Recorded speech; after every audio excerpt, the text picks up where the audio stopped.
Welcome back to another Sorted Builds video. You're watching this tomorrow. Today's Saturday. I didn't get the car sandblasted.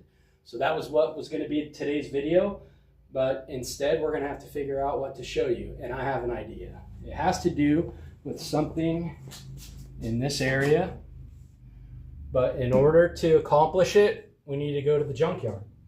So let's go.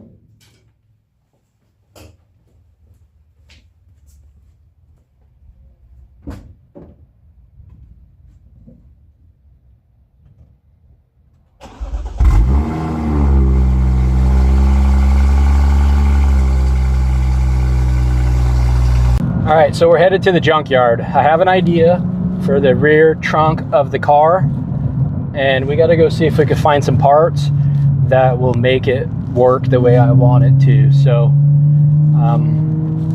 come along for the ride. We're in the BMW M235i. This is the first time you've seen the inside of it. I think this is probably the best car you could buy for under $15,000. The sounds, the power.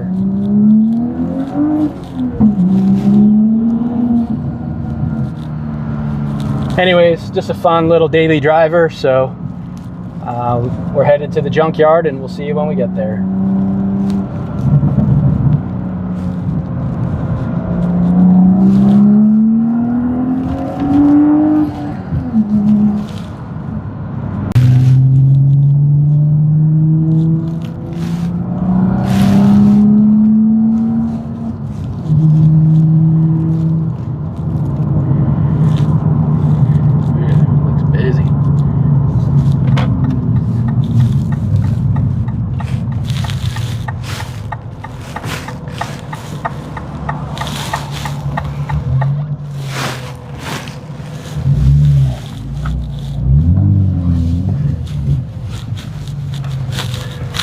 We have arrived at the jalopy jungle.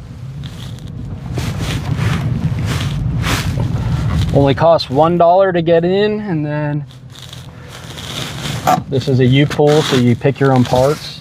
You guys saw in the video when we got the motor for the car, so we're gonna go see what we can find. Let's go.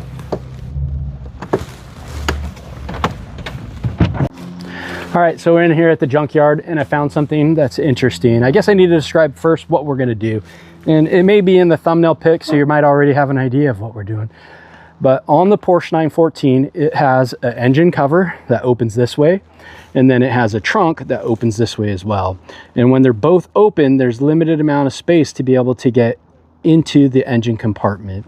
And so my idea is for the vented rear engine cover to stay how it is, open this way, and the rear trunk to pivot open this way. And that's going to give us all the room we need to be able to do maintenance on the car, the engine and whatnot. And then I also think it'll be better because when the targa top's on, two people can take it and go straight in the trunk without having to go around and back in under the trunk. So we're here on a Mercedes ML, and I really like these hinges right here. And the reason I like them is because they're really strong. You can see looks like they're cast. They're ribbed on the outsides. They're very small. And then the way that they open, they force the hatch to the front of the vehicle, and it creates all this clearance space here that is probably going to work best for what we're trying to do. I'll show you. Let's look at an example of a different hatch over here.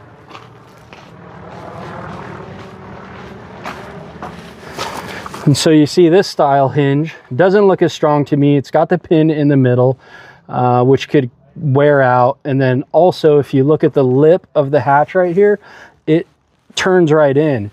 And that might be a problem for us because I don't want the trunk to interfere with the rear panel on the car. So that one's a big candidate. We're probably going to come back for that, but we're going to keep looking. I'm trying to kind of keep with the Volkswagen theme. I saw that some of the GTIs and Passat have Volkswagen stamped on the hinge. So we're going to go look at those, but that's a strong candidate and we're probably back for those. here we are on another Mercedes. I did want to look at the cars because the hood hinges on these cars are really cool. I don't know if you've ever seen them. This is a 99 E-Class, and they have a function called service mode on the hood. So, you know, most hoods open up that far and then it makes it difficult to work on. But these ones have a little latch on the hinge that you push, and then it goes into service mode and it lets the hood open all the way. So these ones are kind of interesting to me. They're just the way that they're configured. I just don't think that they're going to work. So we're going to keep looking, but I'm going to keep these hinges in mind for the front hood on the car, because it would be kind of cool to have that hood open straight up and down like this if we can do it. But we'll leave that for another day, and we're going to keep searching. All right, here's another interesting hinge setup that I wanted to come look at. This is a Passat wagon, and it has a rear hatch. And so if you get in here tight on this, you can see it's a really small hinge and it's really strong. But I think because of the way this hinge is mounted, it's just not going to work for what we're looking for. And then over here we have a Jetta, and these ones are really interesting to me because the strut tube, the strut support is built into the hinge, which that would make it less complicated to add that support to hold the rear trunk up. But because of the way these are placed, I don't think these ones are going to work either. So far the Mercedes ML is looking like the #1 choice, but we're going to keep looking.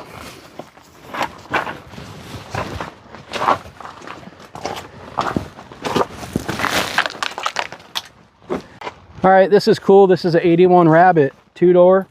It's got a hatch, so might have hinges kind of like what we're looking for.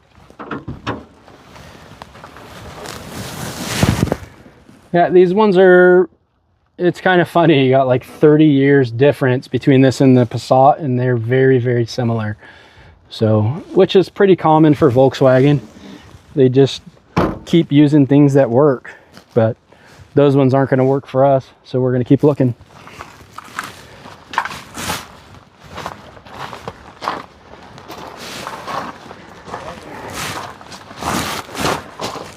Here's a little newer Golf.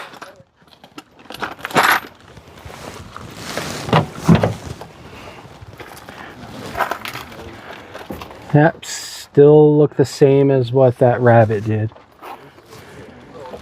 Kind of a fun fact, since we're on this Golf, my first car was a 1985 Volkswagen Golf 4-door. This one has a GTI dash in it. Looks like it could be a GTI. One of my all-time favorite cars.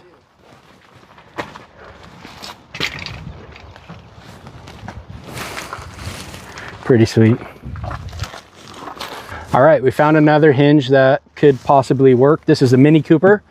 Let me show you here. This hinge does the same thing as what the Mercedes ML hinge does. You can see it's curved, and it actually takes the hatch and it moves it away from the roof line and out. And so to compare it, there's a Subaru right here that has a different style hatch, and you can see how hinge, and you can see how the hatch goes into the body, and we can't have that. So, and you know, that's a very similar hinge to what we've been seeing on some of the other SUVs. So this one is another candidate, but I think I still like the Mercedes ones best. This one's kind of cool because it's stamped sheet metal, and the other one is looks like it's cast. I don't know whether it's aluminum or steel. So I don't know. So far it's between this one and the Mercedes ML, but we're gonna keep looking. We're at the junkyard. It's fun to look around at these old cars. A couple Siroccos we saw over there, cabriolets. So I've always been into Volkswagens, and so this is always entertaining to come here and see what's here. But let's keep going.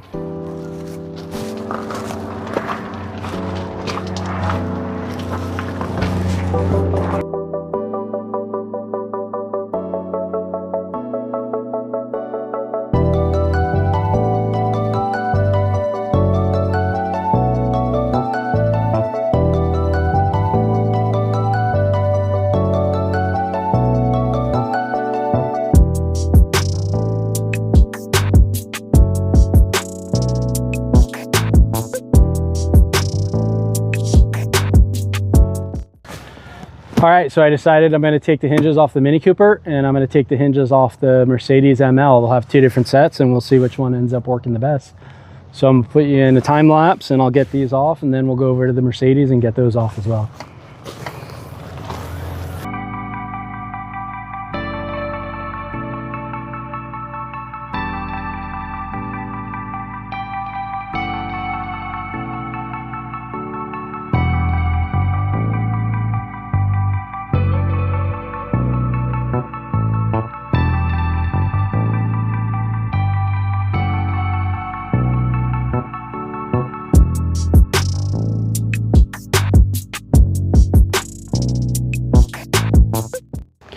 All right, so got these off. They look like this.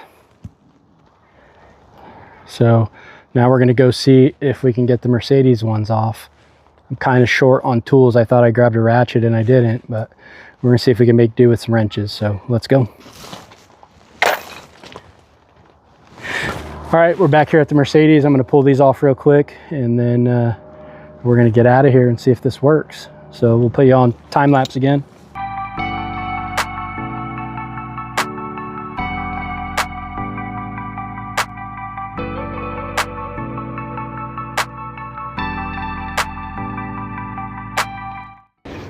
All right, so we got them off the Mercedes now.